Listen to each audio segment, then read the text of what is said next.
Hello, everyone, and welcome back to the podcast. I'm your host, Joel True and Love, back here with your Rampage review for October 22nd, 2021. AEW Rampage. Tonight was a quick moving show. I know it was only a 1 hour, but felt a little, I would say, rushed in a sense. Not sure if anyone else felt it, but it just felt a little quick moving pace, but still was an action packed episode of Rampage. I wouldn't say it was one of the best episodes, but did what need to. We had obviously a match in the quarterfinals of the World Title Eliminator Tournament between Orange Cassidy and Powerhouse Hobbs. Also had a very good sequel, but not as good as the original. You got PAC versus Andrade El Idolo with an interesting finish, but nonetheless, thank you all for joining me today. If you did, or if you do like this video, click the like button as well as you want to see more. Click the subscribe as well. Want to see more of these pro wrestling reviews, both with my Rampage and Dynamite reviews, as well as some of my other reviews for pro wrestling with my NXT and my Impact reviews. Bound for Glory is coming up for Impact. I may or may not um, have to check when it is with the schedule, but if all goes well, I'll probably do a Bound for Glory review for Impact. Have not done Bound for, Bound for Glory. Nonetheless, have not seen a Bound for Glory in a while for Impact. But we'll see. Headlined by Christian Cage versus Josh Alexander in the main event for the Impact World title. Should be interesting, but we'll see. But nonetheless, for this Rampage edition for AEW, solid 1 hour did what it needed to do. So getting in, first match started Orange Cassidy versus Powerhouse Hobbs. Quarterfinals in the World Title Eliminator Tournament. Of course, tomorrow on Dynamite, we got Eddie Kingston versus Lance Archer. Should be a good one. And we also got Bryan Danielson versus Dustin Rhodes. Now, I would like to quick mention here before I get into the match, because you can see that people are complaining, and I mean, rightfully so, I guess, that the tournament bracket has been kind of disappointing. But in that sense, I understand it because you have such a good roster in AEW, and there's so many dream matches still to be had, so many good matches still to be had in AEW, and to just blow it away in a tournament with no real build behind it. I mean, yes, it's a tournament for to determine who will face for the world title, but there's not a story going into it, and you would like to see some of these matches. Yes, Miro. I mean, at the end of the day, he lost the TNT Championship, and that was the last we seen of him. That's an example. Black, he's in this feud still with the Nightmare Family and Cody. They will hopefully finish it tomorrow. Although, after what we saw from the main event, we could get a prelude to what Malachi Black's next feud will be.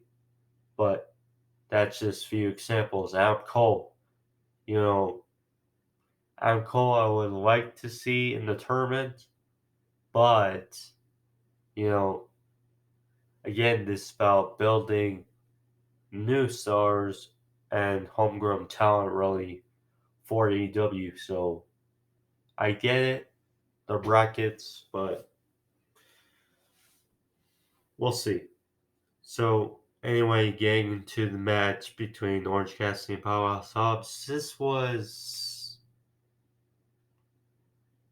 interesting simply because Powerhouse Hobbs, you know, he's the one real big guy that they seem to be hiding at the moment because yes, we know their stock and Miro, but he just lost the TNT title.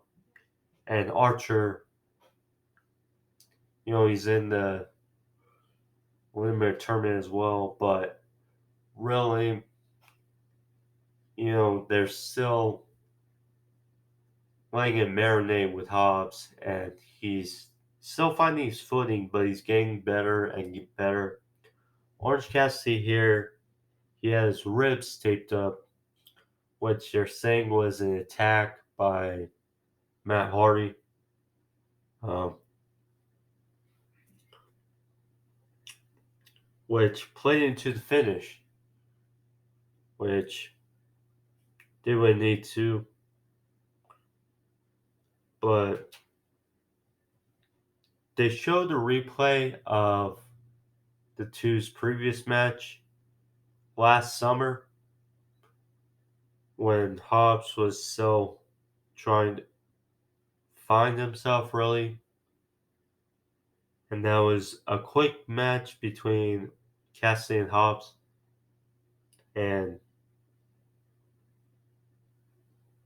they played into it. Hobbs hit a spine buster right off the bat for a near fall, and people were playing into it. Oh, it's going to be different, but this time for Hobbs. That was not the case, but still did well. They were on the outside. Hobbs was targeting the ribs of Orange Cassidy. He was being stretched upon the ring post on the outside by Hobbs. And then all of a sudden, they were exchanging in the corner, and Hobbs was getting frustrated with the official. So he literally carried Bryce Rensburg from one corner and threw him into another corner and was getting frustrated both back and forth. And Hook, Mr. Hook, who the online community is still buzzing about, Hook, he was on the apron trying to explain to Hobbs, trying to reason with Hobbs. It's like, don't get frustrated. You still have a match. Don't lose by DQ. And then all of a sudden, behind Hobbs' back, Cassidy took Hobbs down with the mousetrap, cradle, roll pin for the win. Orange Cassidy advances in the tournament, and like we all assume, will face Jon Moxley in the next round. That's the other news from tonight, is that besides the TBS Women's Championship bracket, once again to a sec, will be Jon Moxley versus 10 of the Dark Order, Preston Vance, aka next Wednesday on Dynamite. So that's the other quarterfinals. But there's that. And then we got the news of the tournament bracket for the TBS Women's Championship inaugural tournament to determine the inaugural champion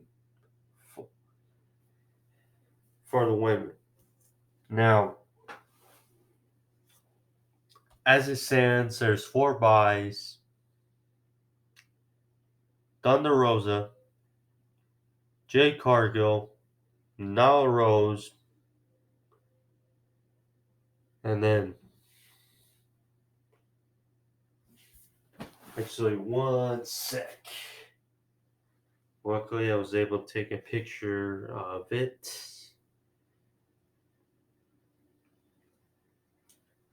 And then Chris Statlander is the final buy for the women.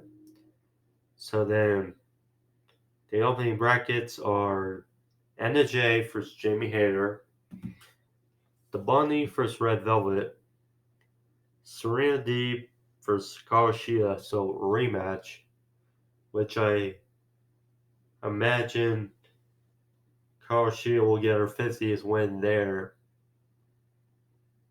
And Penelope Ford versus Ruby Soho. So, interesting bracket for the women. Now,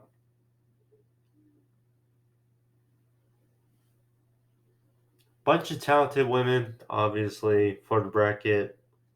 The only puzzling part of it is that, well, Thunder Rosa, she's in the tournament. And judging from what we saw from the end of the NJ versus Britt Baker match, I just wonder what's the direction. Really, are they just buying off time? Because we know Thunder Rosa is going to be the one to take title off Britt Baker. That would be the right move, but I'm just curious with her being in the tournament and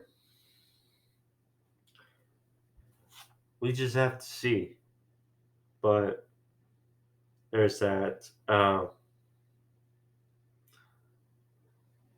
So, however, a good bracket, I would say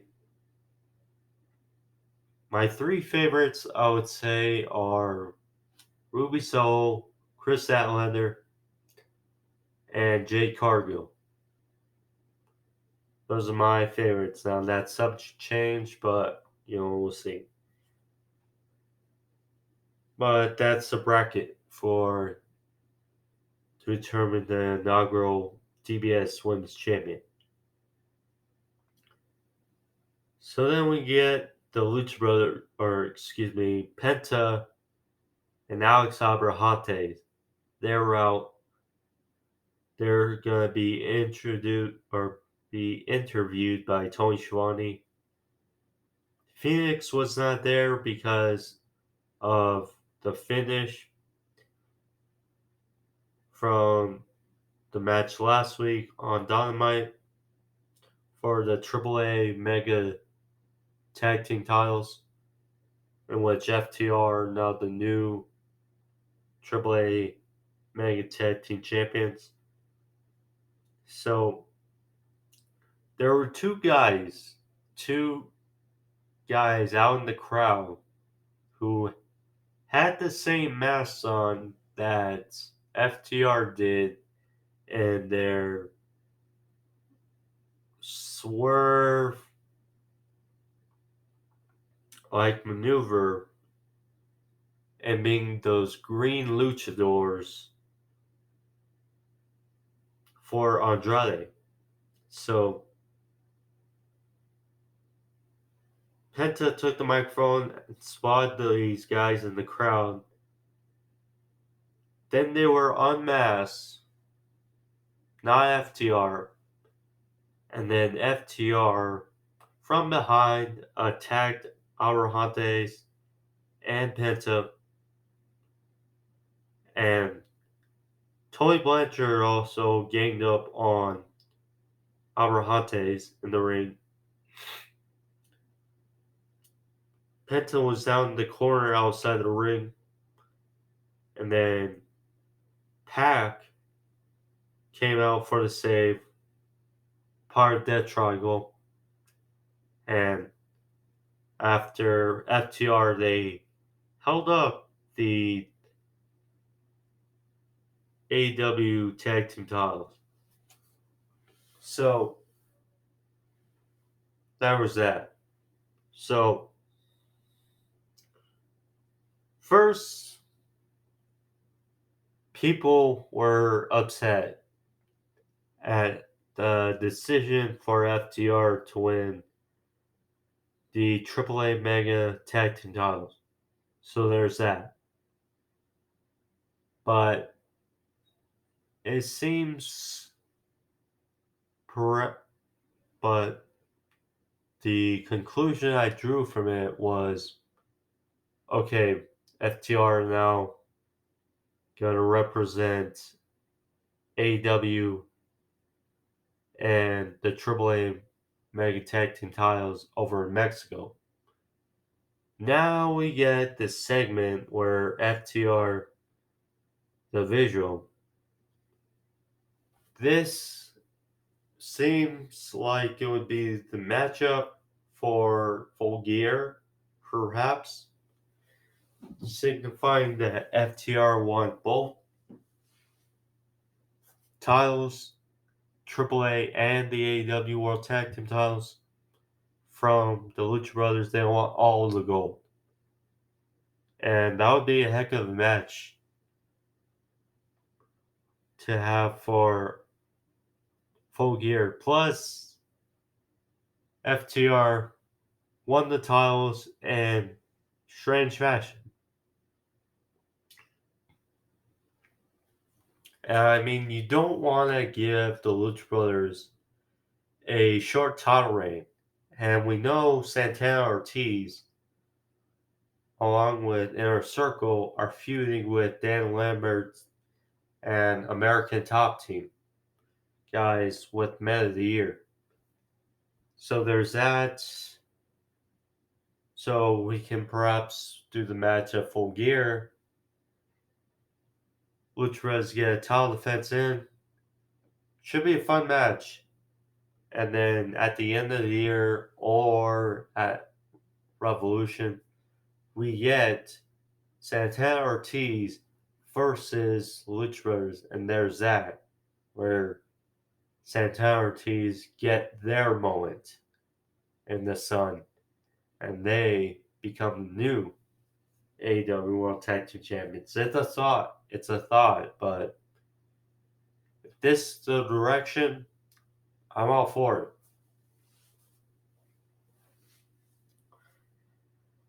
So then we got Britt Baker versus Anna Jay.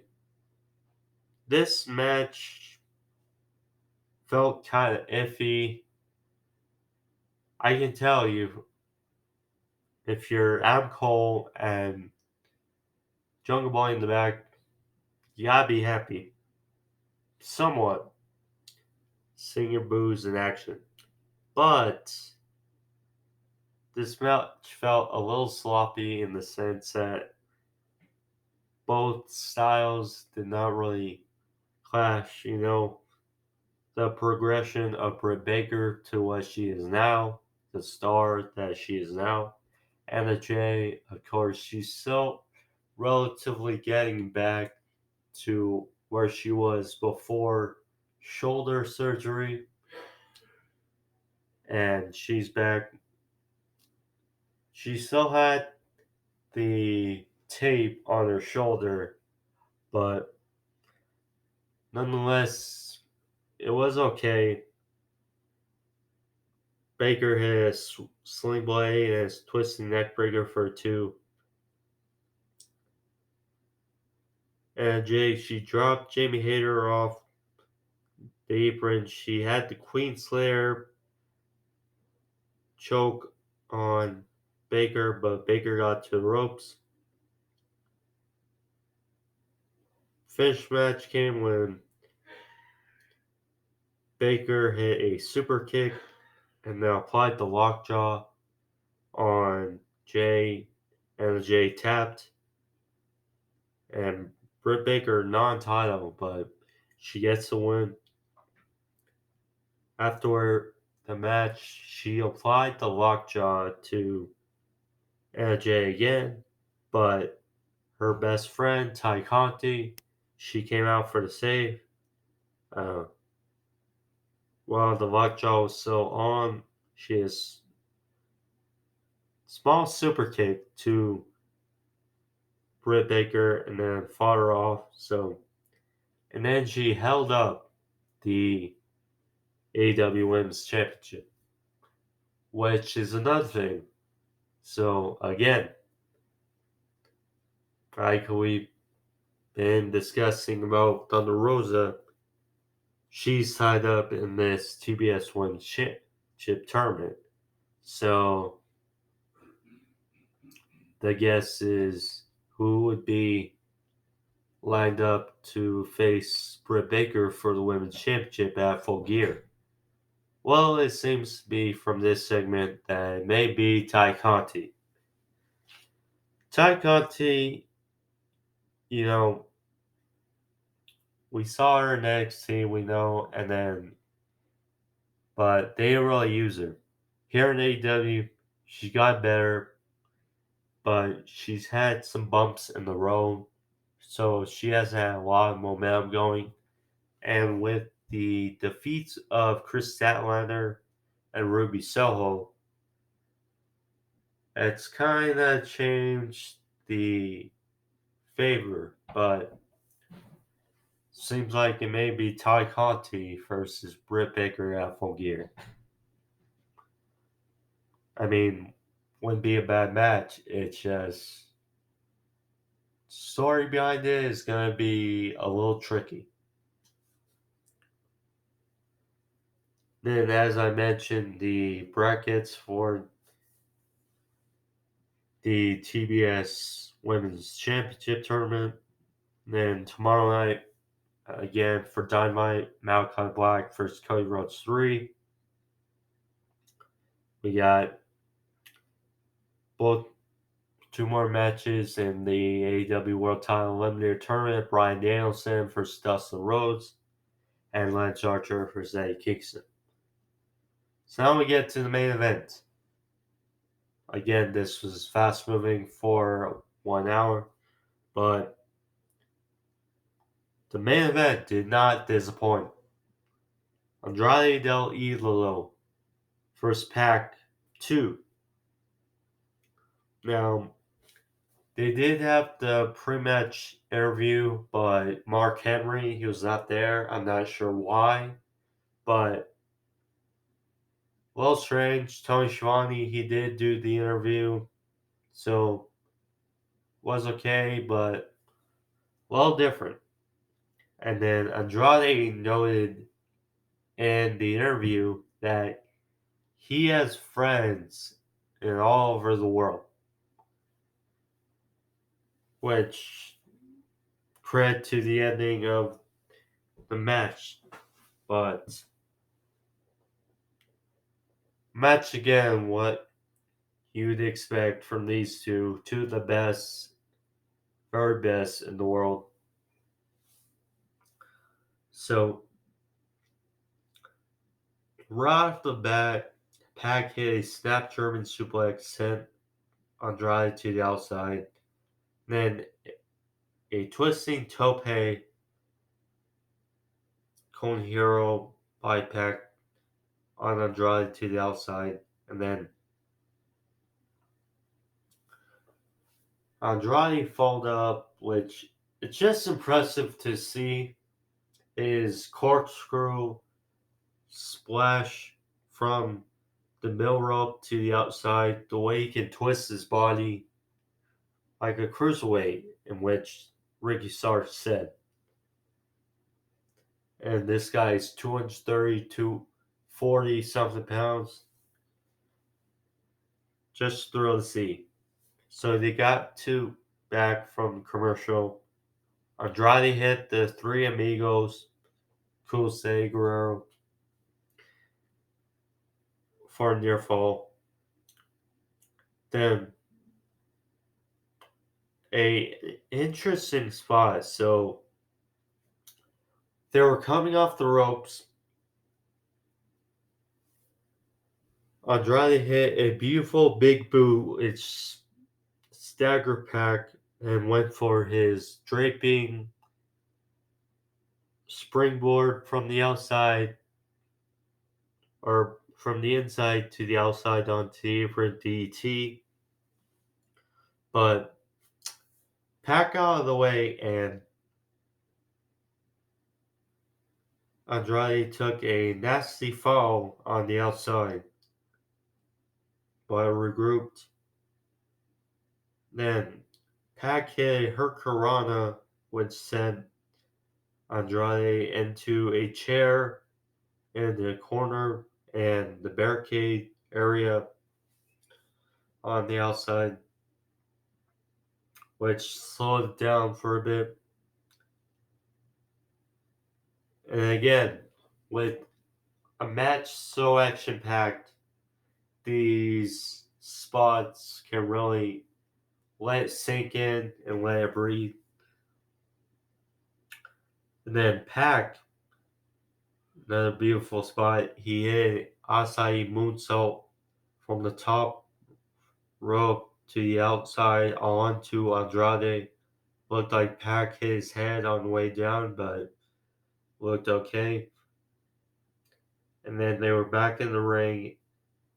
PAC hit a beautiful springboard cutter which spiked Andrade on his head for a near fall.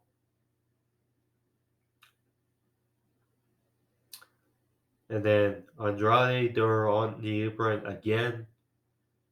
Andrade hit a sort of a backbreaker on the apron and then spiked PAC back first on the apron and then hit his spot that he went for earlier, the springboard DT on the apron, and then again took another bad fall because the way Andrade landed, it looked like his lower back caught the ring apron, so they both took a fall or both took a spill. And then Andrade went for a moonsault, but it looked like he slipped and then was dropped on the top rope by PAC. PAC hit a beautiful top rope brainbuster for a near fall.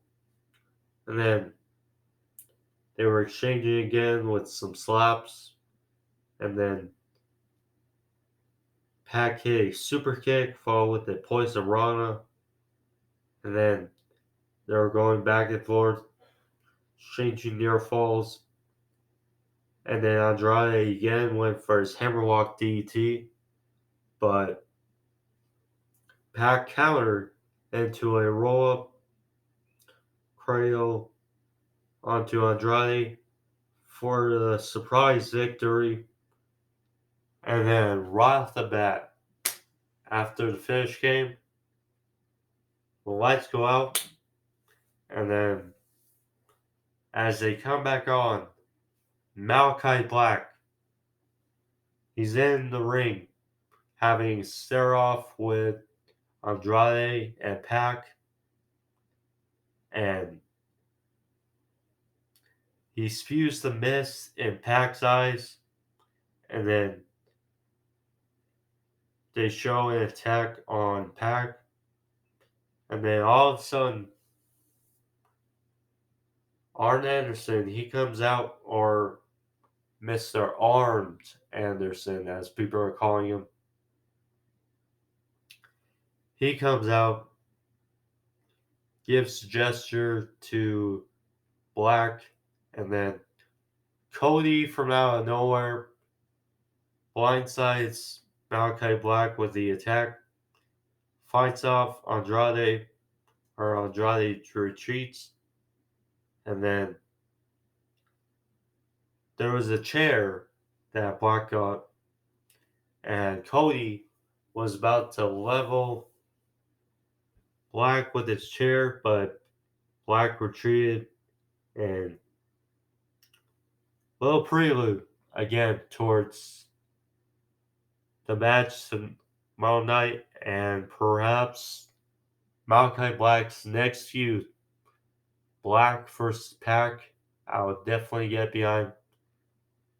I mean, Andrade, yes, took a loss, but at the same time, he's not doing much. And if Ultimate, I'm sure they're weighing their time and assessing, because I imagine they were gonna bring Ric Flair in, but because of that Plane Ride from Hell documentary on Dark Side of the Ring, that probably delayed or canceled plans.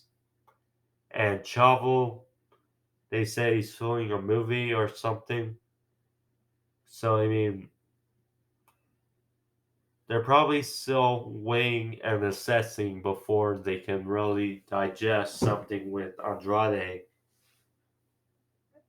And if Black vs. PAC is the next feud, again, that's take my money for that. That's going to be a fantastic feud. Now, but Black has to win. Black has to win tomorrow night versus Cody. No ifs, ands about it. It's gotta be Black. Otherwise, what Black has done up to this point, going through every member of the Nightmare family, being Cody twice, it does not matter if Black loses tomorrow, which I don't think will happen, but that's just rest assured. But nonetheless, that's the episode for you guys. Hope you guys enjoy it. Uh, Short but sweet. And again, I'll be back tomorrow with AEW Dynamite review, and then switch of the topics, and then next Thursday, back at it regularly with AEW Dynamite moving back to Wednesday off its preempted last time for a while tomorrow, but back to normal next week things. So, but hope you guys enjoyed it, and if you did, be safe and peace.